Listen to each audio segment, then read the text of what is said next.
Hello guys, तर ह्या व्लॉगमध्ये तुम्हाला दिसणार आहे 35 वर्षापासूनची टिकवलेली मैत्री आणि त्यांनी अरेंज केलेली एक ट्रिप. सो तुम्हाला नक्कीच आवडेल. So stay tune.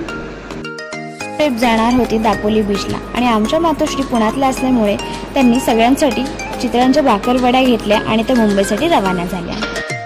फायनली आमच्या मातोश्री मुंबईला पोहोचल्या आणि त्यांना त्यांची सगळी मित्रमंडळी भेटली. सांगायचं म्हणजे काय, हे सगळेजण 50च्या घरातले. तरी ह्यांचा उत्साह इतका की ते सकाळी पहाटे 5 वाजता निघून दापोलीला जाण्यासाठी निघाले.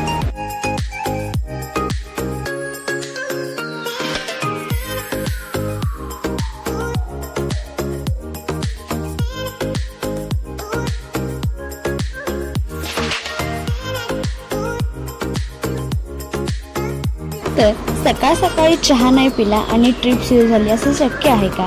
तर ही गाडी थांबली थोड्या वेळासाठी पुढे जाऊन चहा पिण्यासाठी. सगळ्यांनी मस्त चहा वगैरे घेतला सकाळ सकाळी पहाटे आणि पुढे निघाले प्रवासासाठी.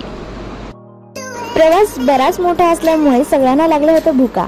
तर मदनगड येथे थांबून सगळ्यांनी नाश्ता केला आणि त्यांच्यातल्याच एका मैत्रिणीच्या घरी मुक्कामासाठी निघाले.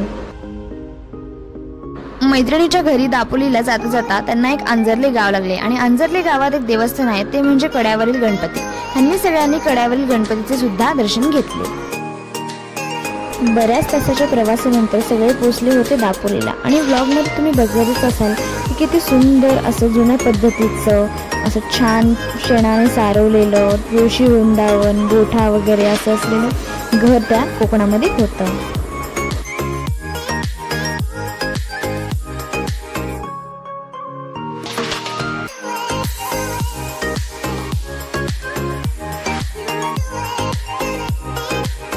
तुम्ही बघत असाल की ह्यांच्या घराच्या मागचा परिसर इतका सुंदर होता आणि ह्या सगळ्यांनी मिळून एकदम जुन्या पद्धतीनुसार चुलीवरती जेवण बनवलं होतं आणि मस्त चुलीवरती जेवण बनवून हे जेवले आणि मस्त मागचा परिसर फिरायला गेले.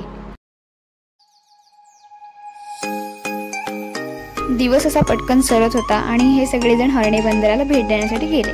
हरणे बंदर हे महाराष्ट्रातील मासळी बंदर म्हणून ओळखले जाते. तर जे कोणी नॉन व्हेजिटेरियन होते त्यांनी सगळ्यांनी वेगवेगळ्या प्रकारची मासळी खरेदी केली आणि पुन्हा परतीला निघाले.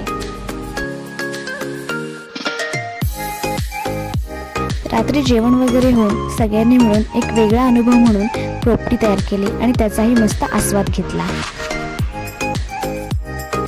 तर सकाळी मैत्रीण वृषाली ह्यांच्या घराचा निरोप घेऊन निघाले मित्र सुनील ह्यांच्याकडे. तिथे पोहोचल्यानंतर मित्र सुनील आणि त्यांच्या कुटुंबियांनी खूप सुंदर प्रकारे असे स्वागत सगळ्यांचे केले. आणि हो, ह्यांचे पाय काय एका जागी टिकणारे नव्हते. तर हे सगळेजण गेले त्यांच्या घरामागच्या एका वाडीमध्ये फिरायला. तिथले सुपारीची नारळाची झाडं बघून आणि निसर्गरम्य वातावरण बघून सगळ्यांना आल्हाददायी वाटलं आणि तिथे मधूनच एक पायवाट निघत होती, ती थेट जात होती समुद्रापर्यंत. आणि ह्यांचा काही मोह काही आवरला नाही समुद्रापर्यंत जाण्याचा. हे सगळेजण समुद्राकडे गेले आणि मस्त एन्जॉय सगळ्यांनी केला. तर व्लॉगमध्ये तुम्ही बघतच असाल की किती छान प्रकारे ह्यांनी अशी ट्रिप अरेंज केली होती आणि मस्त एन्जॉय करून हे निघाले त्यांच्या मित्राच्या शेताकडे. त्या शेतामध्ये त्यांनी एक नवीन प्रयोग राबवलेला होता.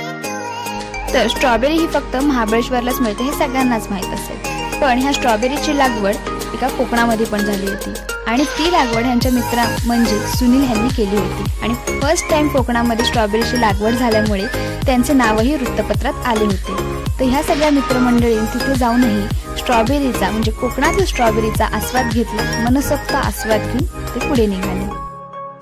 तसेच खूप वर्षानंतर मित्रमंडळी घरी आल्यामुळे त्यांच्या कुटुंबियांनी त्यांच्यासाठी आमरसपुरी ह्याचा बेत ठेवला होता आणि आमरसपुरीचा आस्वाद घेऊन सगळे परतीसाठी पुन्हा निघाले.